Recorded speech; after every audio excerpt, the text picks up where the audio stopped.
favor? Guess who? Republicans. It's part of a major GOP power grab taking place in Texas as the party looks to cling on to power going into 2026. This new map, created at Donald Trump's urging, could position Republicans to gain an additional 5 congressional seats in the next election.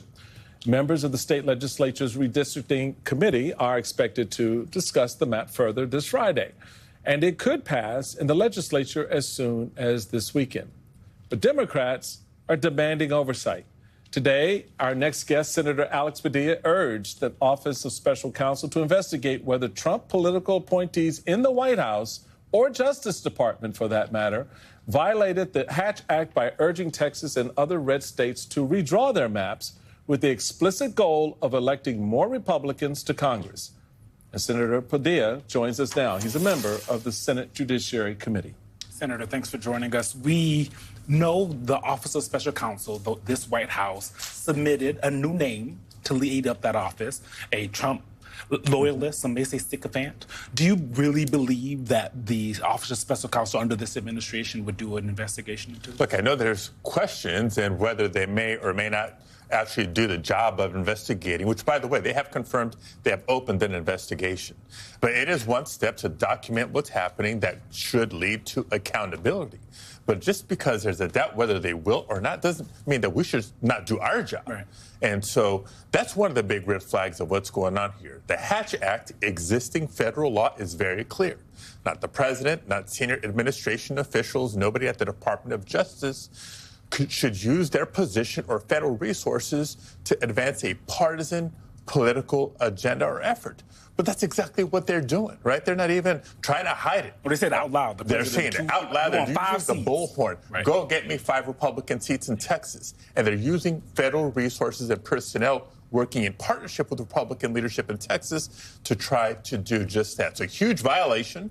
We've called for the investigation, and they've confirmed that it has begun, number one. Number two, so why are they doing this in Texas anyway? Mm-hmm. It must be, that's how desperate they are and the lengths to which they will go to hold on to power. They know that the midterms are going to be here before we know it. The margin in the House of Representatives is close enough that this could sway the balance of the House of Representatives next year. They're not trying to run out of record. They're not trying to win next year's elections by saying we're cutting health care, cutting nutrition assistance programs, giving tax breaks to billionaires. It's a raw political power grab, and that's what we're up against. You know, America's policy is, in fact, made in the state legislatures. You served in the California State Senate for about 2 terms, I believe. 2 terms. In America, state legislatures draw over 95% of not just congressional districts, but state legislative districts. I think that's by about 6,000 legislative districts, 300 House seats. I agree with you. I do think the president is fearful of what is happening, what could potentially happen in 2026. That being said, this to me sounds a lot like that Brad Raffensperger call, the call that the president made way back when from the last election, well, 2 elections ago, when he asked Brad Raffensperger to find him a little over 11,000 votes so that he could win Georgia and beat Joe Biden in 2020. That was investigated. There was all these conversations around that about some potential criminality, not by the president, but by other people at the time that worked for him. Could this potentially be criminal, what the White House is engaging in? Is that also what you hope the investigation will ferret out? Yeah, well, there's 2 pieces, right? There's straight Hatch Act violations and the consequences thereof. And it's not just the president, it's all the folks involved with this directing Texas redistricting effort, number one. But clearly there's a larger pattern and practice about what's going on here, the corruption, the abuse of power. And when it comes to our attack on voting rights, right, we've seen executive orders coming out of the White House that would restrict how people can register to vote, the purging of voter rolls, et cetera. There's already a Department of Justice-led effort trying to get voter information, sensitive voter information from states to tee up their purging of voter rolls to influence next year's election. There's legislation in Congress, the SAVE Act, which we've successfully blocked to date in the United States Senate, that would make it harder for people to register and re-register to vote.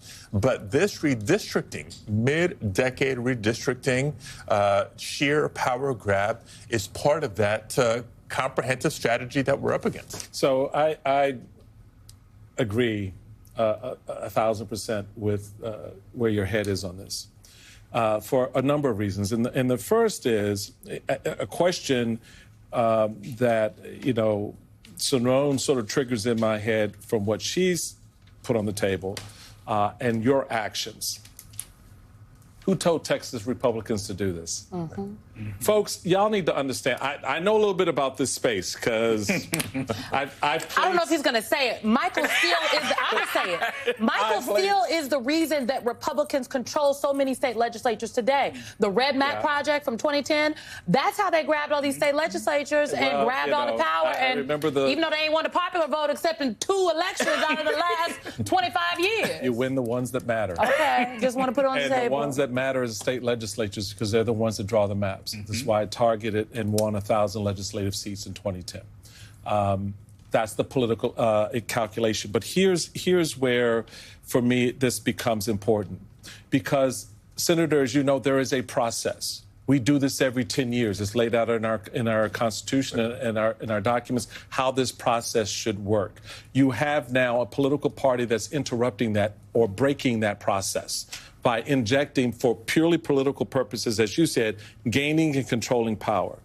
So I agree with what you and your fellow colleagues want to do by going after Republicans, getting the oversight in place, because whether it's you or them, breaking the process is the problem, and that's what we go after. The third point I want to put on, I don't really have a question for you. I'm just going to put this on the table so you can do what you want with it. The third point I want to make is, if I'm a Democratic governor and the DGA, I'm having a meeting with every other Democratic governor. I'm saying, y'all, I want you to find 3 seats in your states, 5 seats in your state, because that's what the Republicans are doing. Texas is the tip of the iceberg.